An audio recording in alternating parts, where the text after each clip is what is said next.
البدع والأهواء، أهل البدع العقائدية وأهل البدع السياسية. نقول بيننا وبينكم السلف، بيننا وبينكم الكتب، كان فيقول البدع بيننا وبينكم. Bismillahirrahmanirrahim. Qala al-Imam an-Nawawi rahimahullah, al-haditsus sadis wal ishrun ba'da samanimi'ah, 826. Wa an Abi Juhaifah Wahab ibni Abdullah radhiyallahu anhu qala ra'aitu an-nabiyya sallallahu alaihi wasallam fi Makkah wa huwa bil Abtah. Saya melihat Nabi sallallahu alaihi wasallam di Makkah dalam keadaan beliau ada di Abtah. Fi qubbatin lahu hamra, di kubah yang berwarna merah milik Nabi. Min adam, terbuat dari kulit. Fa kharaja Bilalun biwudu'ih. Kemudian Bilal keluar dengan membawa air wudhu Nabi sallallahu alaihi wasallam. Famin nadihin wa nail, maka ada orang yang mengucurkan air, ada juga orang yang mengambil air. Nanti akan dijelaskan maknanya. Fa kharajan Nabiyyu sallallahu alaihi wasallam.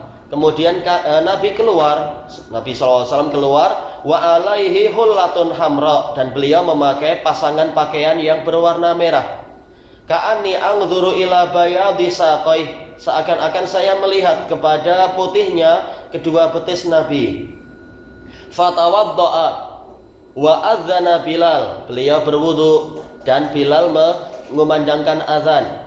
Faja'atu atatabba'u fahu hahuna wa hahuna, maka mulailah saya mengikuti arah mulutnya Bilal ke sana dan ke sini. Yaqulu yaminan wa shimala, yaitu menggerakkan mulutnya ke arah kanan dan ke arah kiri. Hayya 'alas shalah, hayya 'alal falah. Summa rukizat lahu anazah, kemudian ditancapkan untuk Nabi anazah, yaitu sejenis tombak kecil. Fataqaddam, maka Nabi pun maju. Fasalla, setelah itu beliau salat.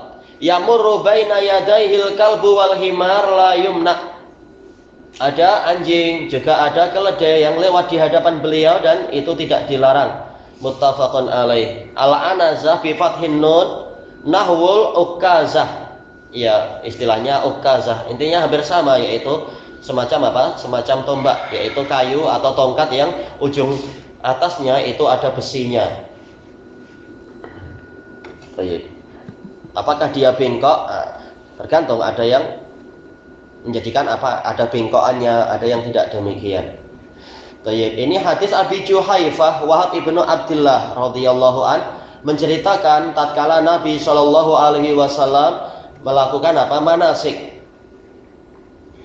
Wallahu alam, apakah ini zahirnya jelas manasik haji, jelas bukan sekedar umrah. Kalau umrah tak perlu ke Abtah.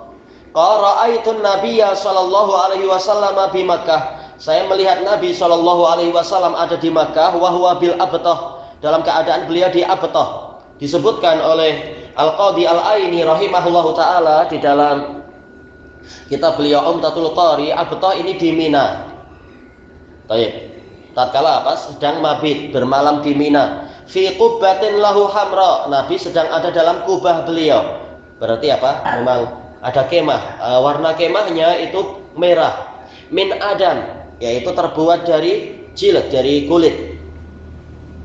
Fa kharaja Bilal, kemudian Bilal keluar biwudu'ih, dengan membawa air wudhu beliau. Kalau kita kumpulkan riwayat-riwayat yang ada, sepertinya memang ada takdim wa takhir, ada lafaz yang dimajukan, ada yang dimundurkan. Karena yang benar adalah Nabi kemudian keluar dari kemah beliau, kemudian beliau berwudu. Baik. Nabi berwudu, kemudian Bilal mengumandangkan azan. Setelah itulah dikatakan di sini ka'anni anzuru ila bayadi saqai, seakan-akan saya melihat kepada putihnya kedua betis Nabi. Nabi memakai apa? Alaihi hullatun hamra. Nabi memakai pasangan kain yang berwarna merah. Ini yang menjadi sisi pendalilan Imam Nawawi, yaitu boleh memakai pakaian yang warnanya lain. Untuk apa ini? Boleh ahmar, merah, boleh akhdar, hijau, boleh asfar, kuning, boleh juga aswad, hitam, seperti yang disebutkan di dalam tajuk dari babnya itu. Barulah kemudian masuk ke kalimat famin nadihin wa nail. Ada yang mengucurkan air, maksudnya adalah tatkala Nabi selesai berwudu, ada sisa air mungkin di bejana itu, ada orang yang berebut untuk mengambil sisa air itu, dikucurkan ke badannya, mimbabit tabarruk. Ini dijelaskan oleh Imam Asy-Syaukani rahimahullahu taala dalam Nailul Autar. Boleh tabarruk dengan sisa wuduknya Nabi. Wa nail, ada yang karena kehabisan air yang di situ, maka dia mengusap dari kulit Nabi, mungkin apa, dari tangan Nabi atau mungkin dari kakinya, untuk kemudian apa, kebasahan yang menempel di tangannya diusapkan ke badannya.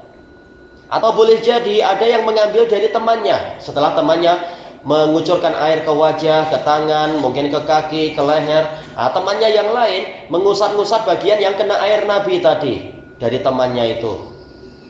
Ini yang dikatakan nail, yaitu mengambil dengan cara apa, mengusap-usap dan sebagainya. Ini tabarruk, dan ini khusus untuk apa, para nabi dan rasul. Memang apa, sisa air wudhu mereka atau barang-barang mereka itu ada berkahnya, yang barang-barang yang disentuh oleh mereka. Tapi tak boleh dikiaskan kepada habib-habib, tahu-tahu orang jadi berbuat gitu kepada para habib. Kemudian apa, mulai ada sikap gulu, seakan-akan posisi habib adalah posisi Nabi. Sampai ada sebagian habib yang mengklaim, sebelum saya lahir saya sudah jumpa dengan Nabi Muhammad. Dari mana pula? Ini adalah apa, orang yang memang apa, ingin dikultuskan. Berarti apa, oh Anda boleh hubungan langsung dengan penghulu Anda, yaitu Nabi Muhammad. Ini minta dikultuskan. Banyak orang-orang yang memakai gelar itu untuk dikultuskan, dicium-cium tangannya, keningnya, kakinya, dan seterusnya, mencari kesenangan duniawi si habibnya itu. Dan ini tak boleh. Yang betul ini hanyalah khusus untuk Nabi Shallallahu Alaihi Wasallam, sebagaimana itu yang dijelaskan oleh Imam Ibnu Baz dan para a'imah sebelum beliau. Buktinya para sahabat tidak berbuat itu pada Khulafaur Rasyidin, tabi'in juga tidak berbuat itu kepada para sahabat. Mereka tahu batasan-batasannya. Kemudian apa? Dan ini menunjukkan disyariatkannya mengumandangkan azan walaupun tidak di masjid. Mungkin apa, di tanah lapang, ataukah mungkin di tepi jalan tatkala orang singgah di situ untuk sholat karena jauh dari masjid. Adapun kalau di masjid, ya cukup muadzinnya yang adzan satu aja, atau mungkin wakilnya dan semacam itu. Bagaimana dengan rumah-rumah di sekelilingnya? Tidak disunnahkan adzan, karena tidak disebutkan Nabi adzan di rumahnya sendiri atau Abu Bakar dan Umar adzan di rumahnya sendiri, sementara di dekat rumah mereka sudah ada masjid. Maka yang di rumah itu mengikuti masjid terdekat.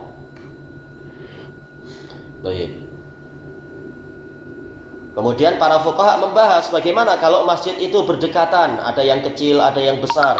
Apakah setiap masjid itu disunnahkan adzan? Iya, disunnahkan adzan. Masjid yang terbesar itu hukumnya wajib untuk adzan. Yang kecil-kecil disunnahkan, tidak sampai wajib. Boleh dia mengikuti masjid jami'.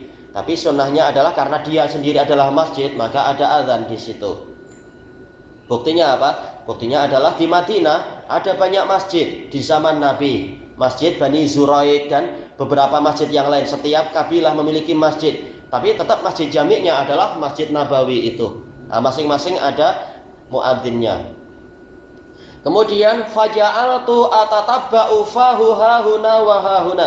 Kemudian mulailah saya mengikuti arah mulut dari Bilal ke sana dan ke sini. Ini menunjukkan besarnya perhatian sahabat untuk mengambil ilmu dari sahabat yang lain yang disangka memiliki ilmu yang lebih. Jelas tatkala Bilal memang tugasnya adzan, jelas saja beliau memiliki ilmu tentang masalah adzan melebihi para sahabat yang lain. Jelas dia sudah diajari oleh Nabi Muhammad Shallallahu Alaihi Wasallam. Maka Abu Juhaifah meniru apa yang dilakukan oleh Bilal. Yaqulu yaminan wa shimala, yaitu ke arah kanan dan ke arah kiri. Ke arah kanan mengucapkan hayya 'alas shalah, ke arah kiri hayya 'alal falah. Alal khilaf, ada yang mengatakan hayya 'alas shalah ke kanan, hayya 'alal falah, hayya 'alas shalah yang kedua ke kiri. Kemudian hayya 'alal falah ke kanan, hayya 'alas shalah ke kanan, hayya 'alal falah ke kiri. Ini khilaf, tapi dua-duanya tetap sah, tidak masalah. Boleh dua-dua kanan, dua-dua kiri, ataukah kanan kiri, tidak masalah itu. Disebutkan oleh Al-Imam Ibnu Rajab Al-Hambali di dalam Fathul Bari beliau, pendapat jumhur ulama ini adalah mustahab, tidak sampai wajib. Kalau tetap kepalanya, badannya ketika mengatakan hayya 'alas shalah, hayya 'alal falah itu menghala ke depan pun tidak masalah. Tapi sunnahnya adalah memang apa yang dicontohkan oleh Bilal di sini dan disetujui oleh Nabi, atau mungkin Bilal memang mendapatkan itu dari Nabi Sallallahu Alaihi Wasallam. Dari awal dia belum. Itu tidak disunahkan sama sekali. Cuma ketika hayya 'alas shalah, hayya 'alal falah aja. Makanya bahkan seperti Imam Malik mengatakan tidak disunahkan sama sekali dari awal sampai akhir, kanan kiri. Tapi jelas hadis ini menunjukkan tatkala hayya 'alatain itu memang ke kanan ke kiri.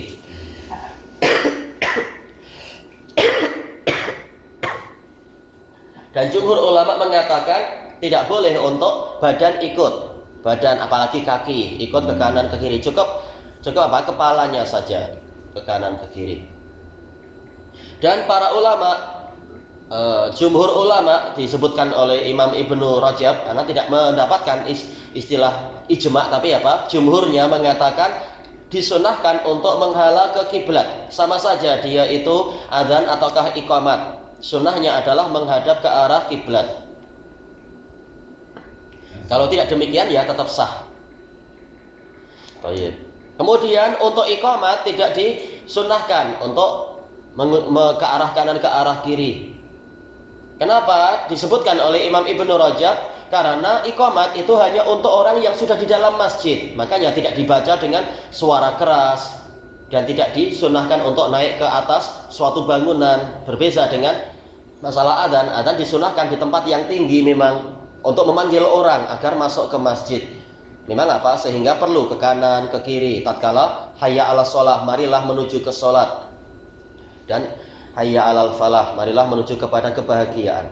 Tapi kalau iqamat ini memang hanya untuk orang yang di dalam masjid. Makanya dibaca dengan cepat dan tidak perlu ke kanan ke kiri karena orang di dalam masjid sudah dengar itu dengan iqamat. Biasa jalan-jalan. Apa jalan-jalan apa? Kalau pakai kabel pening. Ya kalau pakai wireless mungkin ya, tapi tidak disebutkan di situ bahwasanya mereka jalan. Diriwayatkan oleh Imam Abu Dawud dalam sunan beliau dengan sanad yang sahih, Bilal setiap kali beliau adzan, beliau naik ke bumbung rumah salah seorang dari wanita Ansor biar lebih tinggi. Tak disebutkan dia jalan-jalan di atas bumbung, tapi cukup di satu tempat aja sudah.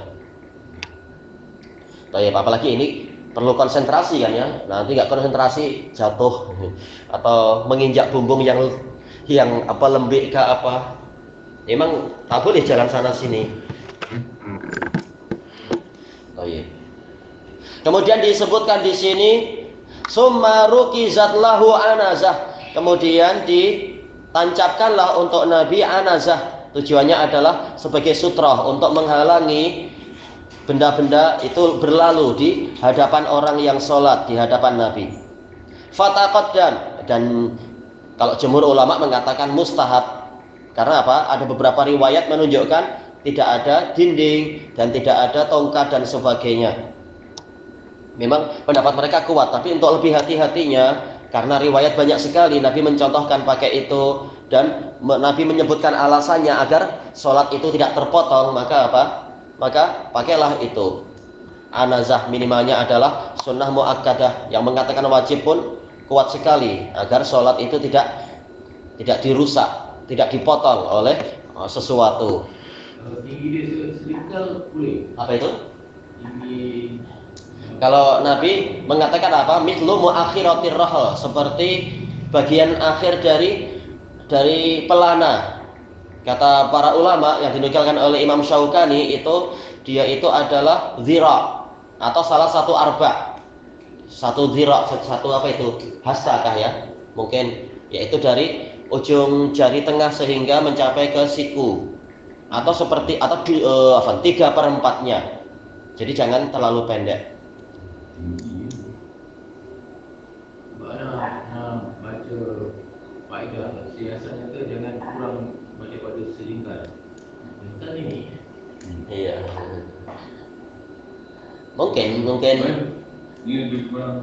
Mungkin mereka memandang bahwasanya pelana zaman sekarang mungkin pendek-pendek aja. Tapi kalau di kitab-kitab fikih, pelana-pelana zaman dulu tinggi-tinggi, apalagi di zaman Nabi kan. Pelana zaman sekarang tidak terpandang sebenarnya. Sekarang mungkin kita lihat pendek-pendek barangkali. Tapi yang di zaman dulu tinggi, orang memang ingin bersandar memang. Thayyib. Fataqaddam, kemudian Nabi maju ke depan, ke hadapan. Ini menunjukkan apa? Memang diperintahkan untuk mendekat ke sutra sebagaimana dalam hadis idza shola'atukum apa itu? Fal yusolli ila sutra wal yadnu minha. Apabila salah seorang dari kalian sholat, hendaknya dia sholat ke arah sutra dan mendekat ke sutra. Ya, jangan jauh-jauh. Kalau kita sutra tu kurang kan, macam di aren. Iya. Kita kan tiang di sutra. Betul untuk bangun dah. Kita dalam keadaan tengah duduk dalam sujud. Jadi kita kena mengesuk tu je. Tak perlu membebani diri. Kita sudah berusaha. Kalau kita berdiri baru. Kalau berdiri senang jalan. Kalau sambil duduk jelas ini masyaqqah. Kita dilarang untuk apa? Memberatkan diri. Sudah ada usaha. Itu maksudnya kalau kurang daripada 3/4 tu maksudnya tak sah sutra ni. Khawatirnya gitu. Tapi memang khilaf, para ulama khilaf. Kalau Imam Ahmad beliau merojihkan apa? Kalau tidak ada apa-apa boleh dengan garis. Walaupun hadisnya ini muttarib goncang. Yang masalah menggaris, membuat garis. Kemudian disebutkan di sini fasalla, maka Nabi pun salat yamurru baina yadaihil kalb, dalam keadaan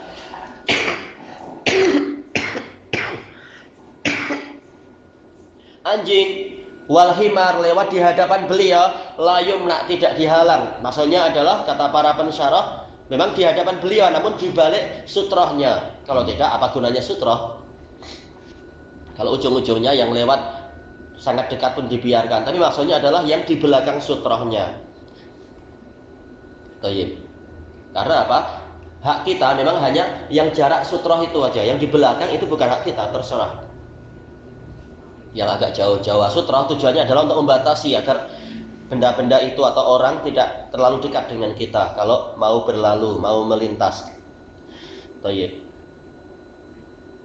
Adapun apabila tidak ada sutra misalkan atau lewatnya adalah terlalu dekat antara kita dengan sutra, anjing lewat atau himar, maka ini akan membuat pahala sholat kita itu batal. Sholatnya tetap sah tapi pahalanya batal. Adapun demikian pula apa? Wanita yang sudah balik kalau melintas. Adapun yang selain mereka, maka qata'nya adalah qata'un nuqsan, pahalanya berkurang, tidak sampai hilang tapi berkurang. Thayyib, ilahuna wallahu a'lam. Syekh, selepas azan kita baca doa. Ya.